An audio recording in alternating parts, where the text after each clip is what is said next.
actually, am I able to share my screen, Rich? Yeah. I'll enable Okay. it.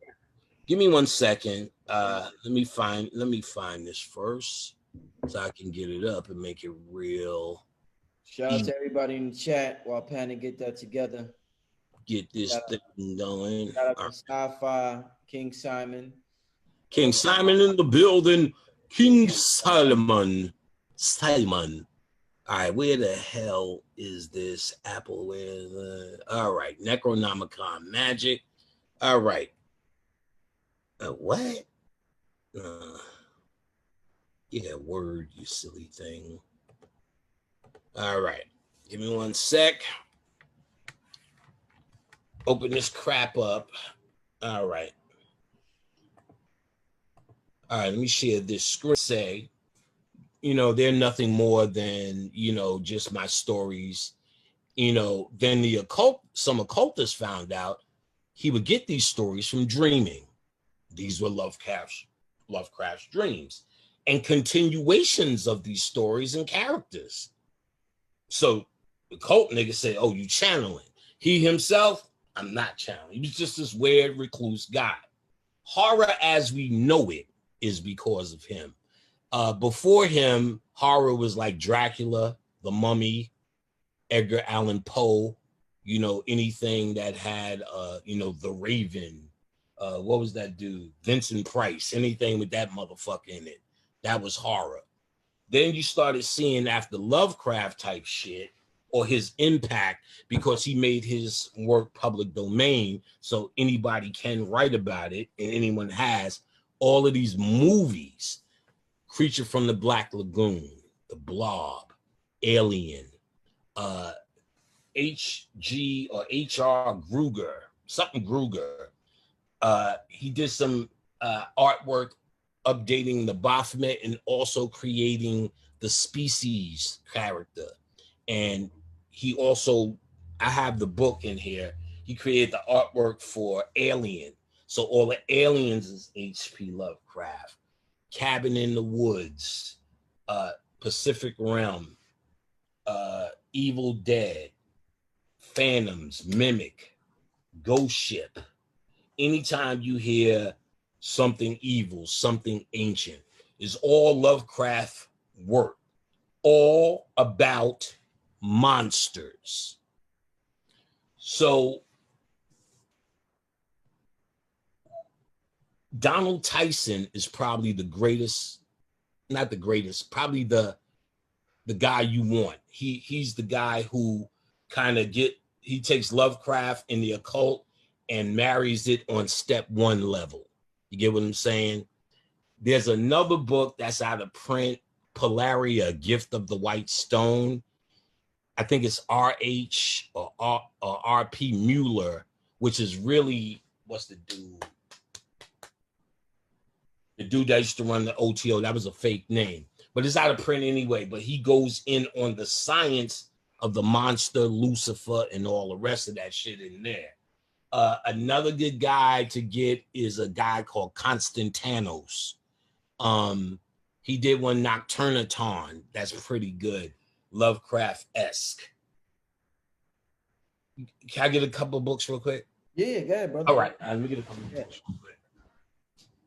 Yeah, while Panic get those books, man, shout out to Panic. The brother made a magnificent video. We got the 7-day Kundalini retreat coming up with my brother Blue Pill, Billy Carson, Brother Panic, Dr. Phil Valentine. It's going to be absolutely awesome. I want y'all to sign up. Click the link in the chat room. Man, this is the one for the ages, family. This is the one, like the brother Panic said, because of that Beetlegeese energy, the best time to do this inner work. You'll find more people, better people. You'll find exactly what you're looking for inside of you instead of looking outside of you. So it's time we go in, family. What appears to be a problem is actually a solution. So all this quarantine, man, it's the perfect opportunity to go within and put something together good.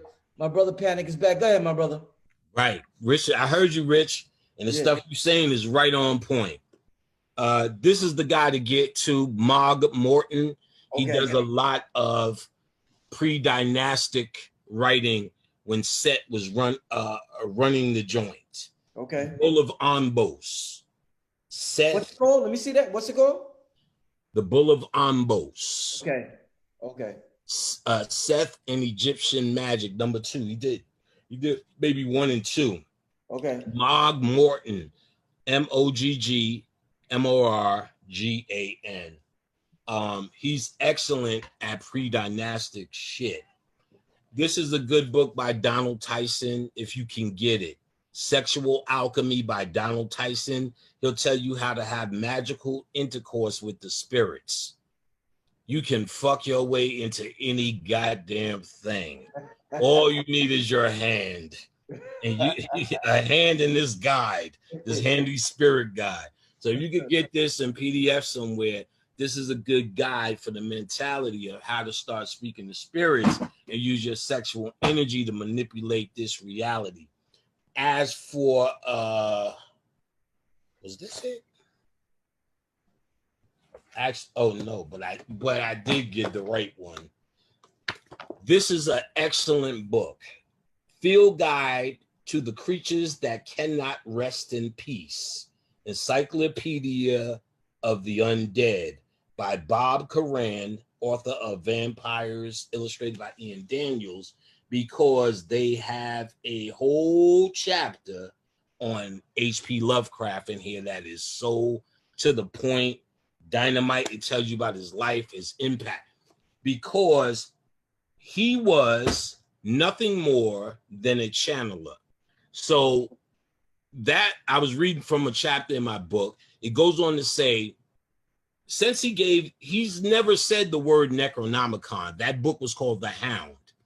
But as he added on more stories, the stories collectively became known as the Cthulhu mythos. Then later someone just said Necronomicon.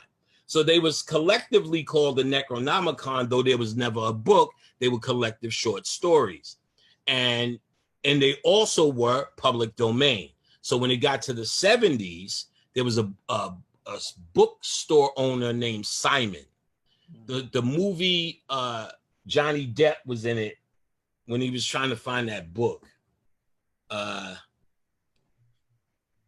What the fuck was this? Somebody's gonna say it. And he was trying to find that book throughout the movie. Very occult, and the angel was saving him in the movie. It was a Necronomicon. They was trying to get all 3 of the books together, and it was getting him to go do it. Not the gate, something Gates. Something Gates. Ninth Gate, the Ninth Gate. I think it was called the Ninth Gate. Hell of a Necronomicon story. You know what I'm saying? The Ninth Gate.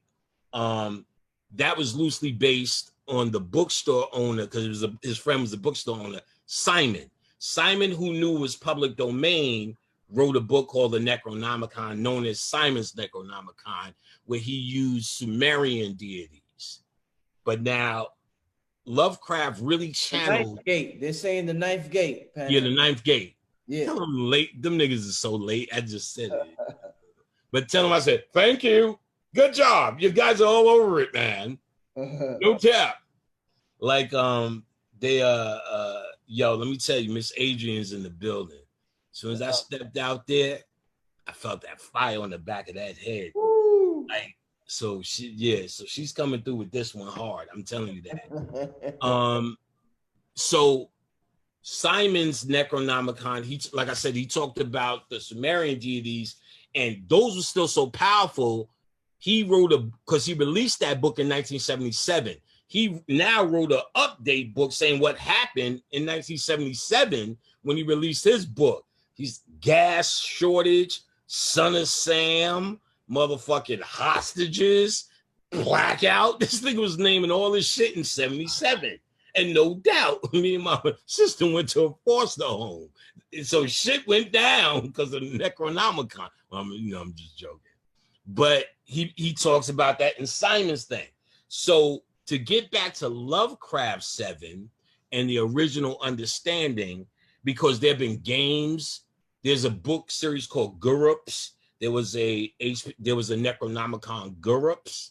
There's Call of Cthulhu. There was this game, because people have added on to the monsters. But Lovecraft's 7 monsters, I break them down to where they exist as the primal forces in your body. Nyarlathotep is the only deity that they can communicate between human and them. It's pineal gland. The drunk blind god who moves to music and does as they will, drunk and blind. That's melanin. Oh, I break all this shit down. And it's, like I said, I have it all in my, so, and because they couldn't hit it on that level, all the scholars who tried to break down Lovecraft, no one's, see, he was channeling, but no real nigga channelers from our era ever came and dealt with that. White channelers are still added to Satan and Lucifer and what they meant in Babylon. How it goes to the practicality of niggas today. Or I break that down and I give it to you in class. And I give it to you now. It's bad. So the monsters is your subconscious mind. Your subconscious, the only, see, in the mythology, Cthulhu came from Saturn. There was running shit here. There was wars. He goes to sleep under the Pacific Ocean. That's why you have the movie Pacific Rim, where the monsters come out to sea. Then you had Idris Elba with his dumb ass yelling, "We become the monsters." I'm like, nigga, no, we are the monsters. You old dumb old nigga. We are. So him saying this kind of grandstanding is actually going against the energy that they're talking about. The monster is your true mind, the return of Osiris. The monster, Cthulhu, in the mythos, Cthulhu goes to sleep and returns, the same goddamn story about your subconscious mind returning, that Lovecraft is having this same goddamn nightmare. The monsters are those, remember we talked about it in the first one, Shakti versus Kundalini. Kundalini is more palatable. So the monsters are less palatable in this realm. Your subconscious mind is an animal. How many times I teach, let's be real. If you're in the store, you see a girl with a big, you're married, you got your wife. I'm married, I got my wife. I love Khadijah to death. I see a girl with a fat butt. You're thinking about what it looked like, bent over, open, and you don't want to say thank you, how you doing, or nothing in here. But if you know you did any of that shit, you're going in there. You know what I'm saying? It's ridiculous. But you got to ask, didn't it come? Where is it coming at? Why is it up here? I don't even want to say hi to her. Ding, ding, ding, and keep it moving. Why? Why does that occur? Why does that monstrous thought exist in my head? Or the dude that cut me off. Don't you just want to just grab that? Don't you have visions of like just driving through a whole bunch of motherfuckers? You know what I'm saying? Then you catch yourself like, what the fuck am I doing? I'm good. I'm human. These are black people. I love them. I'm supposed to love them. Because morality, in the mythology of the Necronomicon, they said while Cthulhu sleeps, humanity rises. When Cthulhu rises, he eats their asses to death. What they're talking about is when your true nature rises, your human morality doesn't mean nothing. You're the God of the universe. And that same girl that you would have bent over, you make her in your own mind. There's no girl out there when you don't have a body. Remember, I told you, you make your world to entertain yourself, whatever. If today the God Rich decides to wake up and have a Walmart walk and say, oh, look at this, a buttocks. There's no morality where your wife is going, oh, that nigga done cheated on me and he's a no good man. That shit's from here. You can make whatever scenario in your mind go wherever. That's what we doing. And it doesn't offend anything. But if you were in a human body, that's monstrous, what you're talking about. You went against your wife. You dishonored your family. You dishonored this lady. You dishonored Walmart, God damn it. You know what I'm saying? We could go on for how out of order all of this behavior is as a human. And you would be considered a monster. And we would have to jail your ass. You just walking in Walmart, putting it where you want to put it, you got to go. But if this is not offending anyone, because it's just you in your mind entertaining yourself in your own realm, could you imagine what you're only limited by the shit that you can think of? God. So that's the difference in when you take what you truly are, just on that little scale. I'm only expanding our mind with what we know from here. Imagine with what we don't know that we could get into. I'm only saying just thinking of what you could get into here in Walmart. Imagine, it's monstrous to a morale. It's monstrous to a human morale. So that's the monster concept that I actually decoded. This is another one, Necronomicon by Donald Tyson, like one of the start off ones. This is a good book too. This is one of them ones that Bobby gave me, but there's a lot of highlights, so it's good. I can't remember. Gateways to the Other World, Secrets Beyond the Final Journey from the Egyptian Underworld to the Gateways in the Sky by Philip Gardner. Philip Gardner is a very good writer, so that's probably, somebody, mama, I went to a funeral, I was reading this perhaps. Let's see who, Barbara Elizabeth Anderson, December 20th, 7 p.m., 2009. That's proof. I was conscious in 2009. On this page, Gateways to the Other World. Right. This is a book Bobby gave me. Philip Gardner. This white boy here, Philip Gardner, is one. He sat in front of a lecture once to a bunch of white people and said, "Hey, white people, did you know black people are talking about Egypt too?" They all, what? He said, but get this. They ain't talking about shit we talking about. They talking about a whole different thing. And them motherfuckers was just like this. I can't remember who showed me that shit. Was it Shabazz? It was some a Jazzo. It was with someone, but I always remember that from Philip Gardner. But yeah, that's the size of it. Monsters versus what they're really talking about is the nature of your subconscious mind is a monster. So see, when you hear about Kali, you'll hear like, oh, Kali Ma, oh, beautiful mother in the sky, oh, Kali who bless us. But then you hear all these stories, they just eat motherfuckers alive. But then in the mythology, the cosmic version of Kali is calm, serene, and is the great mother. But when she gets here, she's attacking the 8 ignorances of humanity. So she's monstrous down here, but yet again up there, quite beautiful. And something, maybe one of them Venus or African Venus ones, Bobby talked about that in detail, where he held up a picture and he showed like in a figure 8, the goddess face here, but her being a monster up top. That was the kind of thing he was talking about at that time. You know, when I think you, Bobby, and a couple other people said when the ancestors, when we die, we go to live in our families' bodies. Right. So ancestors, like let's say my mother, your mother recently passed away. They go to live in your body, your heart. Is the heart, is that the correct organ? Well, I wouldn't say they move in physically. They're in the DNA. So your DNA is in everything. They're in everything. They're in all your essence. So if you needed the ancestors help in your hands, they're there. You need it in your feet, they're there. Your mouth, they're there. The sea, they're there. The hair, they're there. They are you.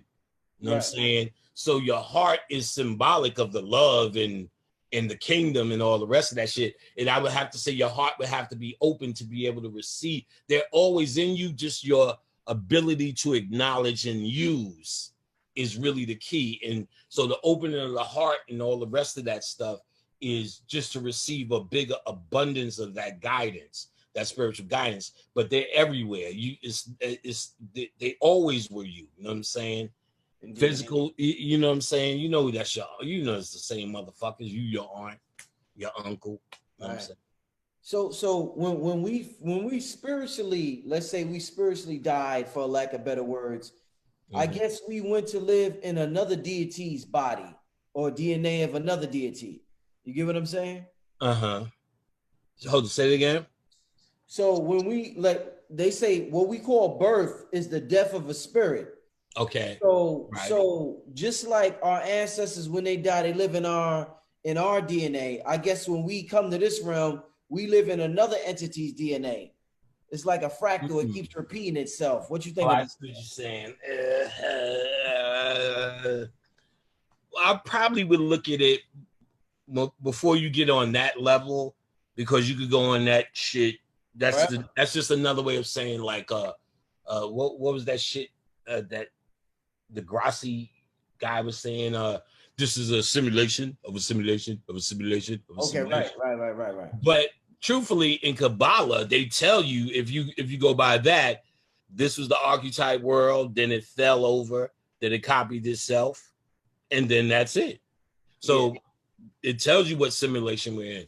But I would say I would look at it more this way, because you go crazy doing that. Because I remember that was one of the things spiritually I was told, and then when I started asking people, they were told the same thing spiritual, not to get too hard in Kabbalah, because each fucking Sifra is another root, another Malkuth, and all this shit. You go on forever with that. Just look at the source of where all of this generates from. Your soul is a part of that light. Therefore, that's your golden ticket. Okay. You know what I'm saying? So even if we are in the DNA all the way down, we're in the DNA of something that comes from the source. You know what I'm saying? And all of that's not from the source, because at least in the Bible, it will say, like, I am a jealous God, and they speak and they get this from that what's in you is supposed to be older than that what created this place, they say. From that aspect. So you're really your power piece is your soul. Yes, sir. That divine light is your golden ticket to get back to that big pool, which is the source of everything. So wherever this shit started, you got a piece of it. Right. And you must be valued because of that piece. That's the idea. The divine spark is what the Gnostics called it. So even if we're sitting in all of that, you go crazy doing that. The idea is you would have to say, can I make it back to that source? You get what I'm saying? That would be what that would be what you would hope for. And you know something, let me announce it now. So this will make my lazy ass move. There's about 2 hours of missing footage in my last the one the last tape I just put on YouTube. Like I fucked up, but I still have it. So I'm gonna put up 2 hours of missing footage. So I look forward to that. But yeah, I would say the source is that light. Your soul is what this is about. This is about your soul is the sun. So that sun that shines is your soul, and your soul sleeps down here to let this dream do what it does. Because if your soul was up and knows what it knows, this party would be over. I told you something interesting, Panic, when we talk.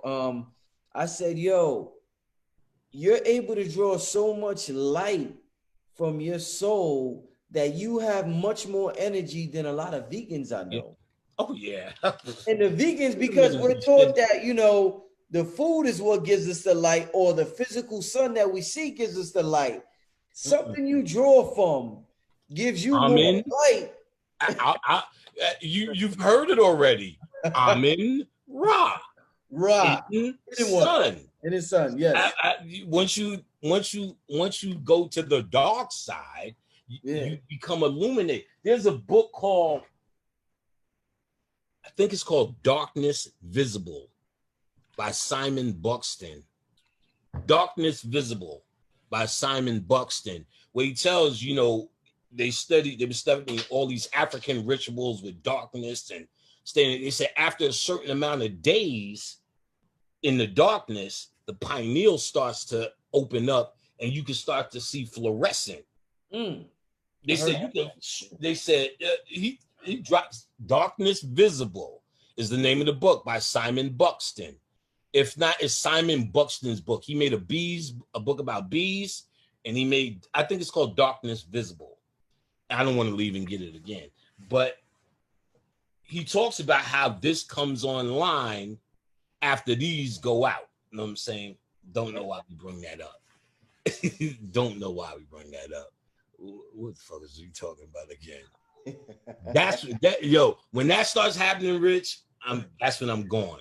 Like, so I don't even remember what the fuck we was talking about. Talking about the inner light. You ever seen this book, Panic? Dark Light? I have that. That's by the brother. Yeah, the black dude. Yeah, I think I talked to him before. What's his name again? Edward Bruce Bynum. Edward Bruce Bynum. Did I talk to him? I don't know. I think I did. But no, I have his book. That shit is on fire. Yeah. That book is fucking fire. Yeah. Good book. Yeah, that's some good shit. We were Bynum, yes. I was saying how you're able to draw from that inner light. Man. Oh, yeah. Okay. Yeah. Yeah, it's that hidden sun. Yeah, like what could you? I just used to see Bobby do that shit, and it would amaze me.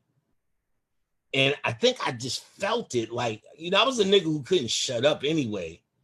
So I don't know if I started thinking about the endless shut up ability of it, or just the ego trying to top them niggas. Them niggas doing 8 hours, I'm gonna do 8, you know, whatever it was. But when I started looking up, I don't even notice this shit no more. It's like I'm going. Like live lectures, 9 hours, 10 hours. There was one time they was trying to fuck with me. This little girl in fucking in Little Rock. You know what I'm saying? Every time I go there, she try to fuck with me. I'll be keeping their asses there to like 4 a.m., 5 a.m. Everyone else be sleep. The whole lecture, she'd be like this. And she fuck with me, she just goes like this. Yeah. And then she act like she writing shit down. Yeah. It'd be like just me and her, 5. Yeah, so the science, this. We was like, yo, because in Little Rock, it was their spot. So it was nobody was renting it. It was like it was the people's spot. So we in that motherfucker just chilling with my girl Eleonora, give her a shout out. And that little young girl, I always take a picture. The second time I came, her ass had pen and paper like that. And then I did it in Florida. I was testing them niggas. It was like 5 a.m. And we talking about I start at 2. We take it, you know, now we taking breaks. They fucked up in Florida. They gave me it was like 3 a.m. They thought it was over. They gave me a chair. What the fuck did they do that for? Whoo, that shit was like a new lecture. I kept them niggas there. It was like 4:15, some shit like that. Man. The only reason I stopped was because Khadijah had to drive. We was down in Florida. We had to go back to Orlando where we were. But shit, man. Oh, hell yeah. It's like the next day sometimes I used to feel angsty. Like, you know what I mean? And I got my shit right here somewhere. It's up here. That Kava nigga. Woo. Bobby told me about that Kava shit. It's like, here it is. I got this shit. This is the good shit. The Kava. I got this shit in Phoenix, nigga. I needed that shit to rise out the ashes. Like anxiety, like after I talk for long periods of time, that's actually what you feel anxious like, because you pull so much spirits and you trying to calm down. That's a lot. Actually, that's really the side effect of this shit. Think about this. After we say, all right, then, what you think? I'm just going with, all right, then, and just go to bed. Nigga, this is this shit now. You know what I'm saying? Think about that for a second. And that's facts. yeah, it take a while for Khadijah. Like we have to get in front of the TV and just veg out like after classes, because my classes is 10 hours. I'm documented. Like we start at 2, when I ended at 12 at one time, 1:30. Yo, I go into a meditation. I promise you, I'll be laid back on the couch, gone, still doing class. And I just look up after an hour, motherfuckers is there like, all that shit documented. So it's zoned out. I've been stopped doing this with this. I've been in deep channel, lecture in deep channel. I'm zoned out. I don't remember the shit I'm saying. I don't remember what we started with just now. Today we're somewhere else. But Khadijah also now, she's starting to know that she has to de-guise. You call a lot of spiritual energy. We not call this Kava shit though. This shit is very good for anxiety. And it helps, it kind of helps get you back to thinking, because you got to do normal shit. You be all fucked after all of this. You be all fucked. You walk out the room, you want to get some pizza, you be like, you just be somewhere else. Yeah. But that's probably, I would say, the side effect of it. You know what I'm saying? I've gotten better at that with the last live lectures. Usually I'll be like out of it, and I was like up, ready to go. We was hanging out. You know what I'm saying? I was hanging out with Nashville and New Orleans last time. So the intellect is getting stronger in it. And I think it was getting stronger lately because of that Beetlejuice energy was coming down. So if you're, I'm always looking to receive some shit. That was Bobby's whole flagship thing. Breakthroughs, man. Look for breakthroughs. So you never satisfy yourself with what you know. You know what I'm saying? I may contradict the shit in the same in a few minutes. You know what I'm saying? Good. You know what I'm saying? This shit is supposed to break down. It's supposed to break down where none of this is supposed to make sense anymore, because when it stops making sense, that means your true mind is coming back. You know what I'm saying? You should